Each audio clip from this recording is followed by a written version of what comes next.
안녕하세요. 큰쌤 이대원입니다. 자, 이번 시간에는 에너지 위기 시대 인류의 창의적 도전이라는 단원에 대해서 해보겠어요. 자, 우리 지난 시간에 뭐 했죠? 지구의 모든 에너지의 근원은 대부분, 모든이라고 하긴 그렇고 대부분은 태양 에너지다.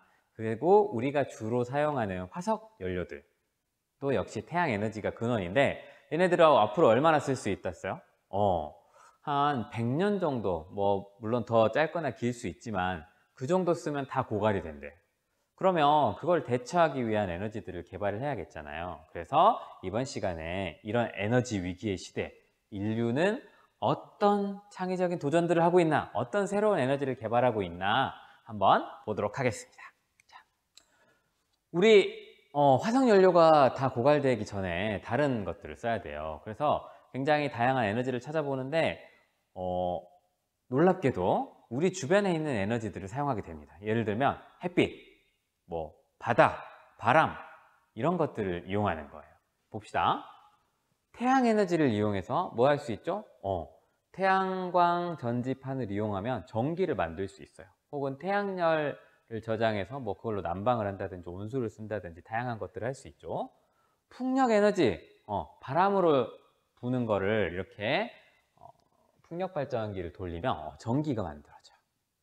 해양 에너지는 파도나 조류, 밀물, 썰물 같은 것들을 이용해서 역시나 발전을 할 수가 있습니다. 전기를 만들 수가 있어요. 또 지열 에너지, 지구 내부는 굉장히 뜨거워요. 그래서 깊게 구멍을 파서 안쪽에 뜨거운 에너지, 위쪽엔 차가우니까 이걸 이용해서 발전을 한다든지 다른 여러 가지 에너지들을 사용하는 방법도 있는데 기술적으로 좀 많이 어렵긴 해요. 깊게 파기가.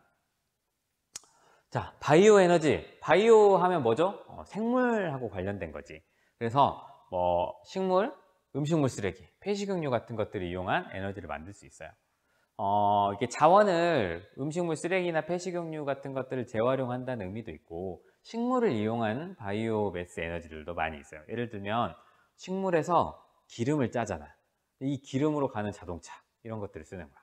이게 기름을 쓰면 지금 쓰는 내연기관들, 열기관들하고 거의 비슷한 것들을 그대로 쓸 수 있기 때문에 조금 빠르게 적용할 수 있다는 장점이 있어요.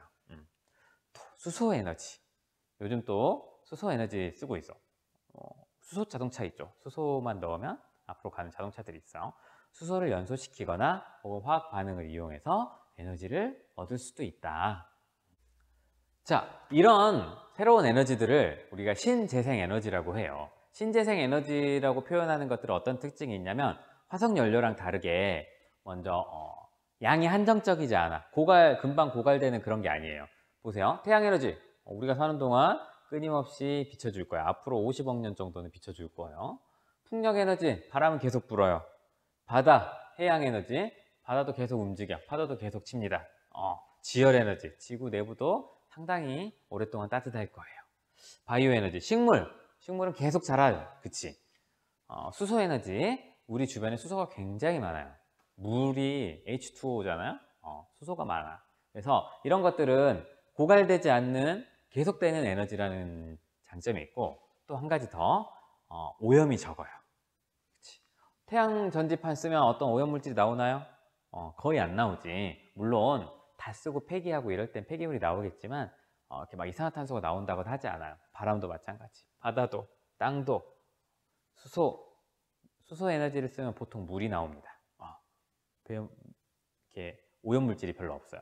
식물은 화석 연료랑 비슷한 느낌이지만 좀 다른 점이 있어. 이게 뭐냐면 식물이 자라는 동안 이산화탄소를 얘가 계속 먹고 포도당을 광합성을 하잖아요. 이산화탄소를 없애줘. 이 식물은 자기가 연료가 돼서 나오는 만큼의 이산화탄소를 다시 자기가 흡수해줘요. 그러니까 지속될 수 있는 것들이에요. 자, 또 이런 것도 있습니다. 이게 뭐냐면 적정 기술이라고 혹시 들어봤어요? 적정 기술이라고 하는 거는 되게 어려운 곳, 예를 들면 아프리카의 되게 오지야. 그런 데가 에너지를 쓰거나 이렇게 삶이 불편하니까 거기에 어떤 좋은 기술을 전달해 주고 싶어요. 근데 자, 엄청난 산골 숲속이야. 거기에 컴퓨터 좋지. 핸드폰 좋지. 이걸 딱 줬어요. 그럼 잘 쓸 수 있을까? 인터넷도 안 돼, 전기도 안 들어와. 그쵸, 무용지물이겠죠. 그래서 그 지역에 맞는 기술, 특히 거기서 쉽게 만들 수 있고 쉽게 이용할 수 있는 그런 것들을 보고 적정 기술이라고 해요. 예를 들면 얘는 뭐냐면 축구공이야. 축구공인데 이렇게 사람들이 막 공놀이를 하면 이거 움직이면서 속에서 전기가 충전이 돼요. 그러면 그 충전된 전기를 밤중에 이렇게 전등으로 쓸 수 있게 하는 거지. 그래서 전기가 들어오지 않는 곳에서 밤에 불을 밝힐 수 있는 그런 거예요. 또 이걸 볼까요? 태양열 조리기예요. 이건 되게 옛날부터 있었는데 햇빛만 있으면 음식을 할 수 있어. 그렇지. 이런 게 필요한 곳들은 대부분 이렇게 연료 사정이 안 좋은 곳들이야. 막 땔감을 떼어야 되는데 나무들도 없고 막 이런 곳에서 연료를 구하는데도 많은 힘이 드는 그런 곳이에요. 그런 곳에서 이런 태양열로 조리를 할 수 있으면 되게 얘는 공짜잖아. 그죠? 이것도 만들기 그렇게 어렵지 않아요. 그래서 이런 기술들이 있습니다. 이 기구를 이용하면 온도를 200도까지도 높일 수 있대. 그쵸? 자, 근데 문제가 뭐겠어요? 흐리면 쓸 수 없어. 그쵸? 비가 오면 쓸 수가 없어. 그래서 이런 게 이제 좋은 곳은 연중 햇빛이 많이 비치는 뭐 사막이나 이런 데는 되게 좋겠지. 그런 곳에서 잘 쓸 수 있다. 이런 것들을 적정 기술이라고 합니다. 이거 말고도 되게 다양하게 있는데 에너지와 관련된 적정 기술을 찾다 보니까 이런 것들이 있네요. 자, 그러면 우리가 현재 화석연료를 대체하고 있는 에너지들은 무엇이 있는지 한번 볼게요. 이 시간에 현재 쓰고 있는 걸 보고 다음 시간에는 앞으로 이제 그럼 어떻게 할 것인가들을 볼 거야. 그래서 우리 현재 화석연료를 대체하고 있는 에너지, 대표적인 게 뭐가 있죠? 우리 주변에서 되게 많이 보이는 거 바로 태양광 발전이에요. 태양광 발전은 이 태양광 패널에 빛이 오면 전기가 생기는 원리를 이용해서 발전을 하는 거예요. 이건 되게 우주에서 이런 인공위성 같은 것들에서 되게 옛날부터 써왔던 거야.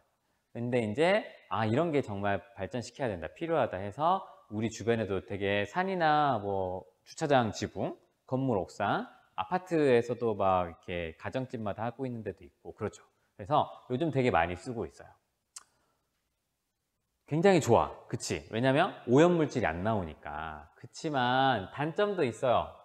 대규모로 하려면 땅이 엄청 필요하겠지. 땅이 넓은 곳에서 쓰기 좋아요. 그래서 미국이나 호주 같은 땅덩어리도 넓고 막 사막도 있고 이런 데서 하기가 굉장히 좋은 거예요. 그리고 또 뭐가 있어? 얘도 비 오고 구름이 많으면 발전량이 낮아져요. 그쵸? 그래서 좋은 입지는 바로 햇빛이 많이 비치는 곳. 이렇게 누적 일사량이 이렇게 보면 그치? 이쪽이랑 이쪽이랑 이런 데 많아요. 그쵸? 그래서 이런 입지를 잘 보고 만들어야겠어요. 그래서 태양광 에너지들을 이렇게 우리가 이용하고 있어요. 우리 일상생활에도 되게 많이 쓰고 있는데 보면 태양 전지를 이용한 장치들 되게 많아요. 예를 들면 보조 배터리에 이 태양광 패널을 이렇게 달아가지고 빛을 보면 충전할 수 있는 거. 물론 이 태양광만으로 이걸 완충하기는 되게 쉽지 않아요. 엄청 많이 필요한데 그래도 보조적으로 없는 것보다 나은 정도는 쓸 수 있어. 그치? 또 이런 것도 있어요. 태양광 손전등. 손전등에 이렇게 충전을 하고 있으면 이걸로 밤에 불을 켤 수 있는 거지. 낮 동안 충전하고 밤 동안 쓰고. 가로등도 이런 태양광 전지를 붙여놓은 것들이 많이 있죠. 이런 것들을 쓰고 있고, 가방에 이렇게 붙이고 다녀. 태양광 전기 충전 가방이야. 그래서 이렇게 다니고 있으면 얘로 보조 배터리 같은 거를 미리 충전해 놓는 거죠. 그리고 필요할 때 핸드폰, 되게 옛날 핸드폰이네. 이런 것들을 충전할 수 있는 것들이 있겠어요.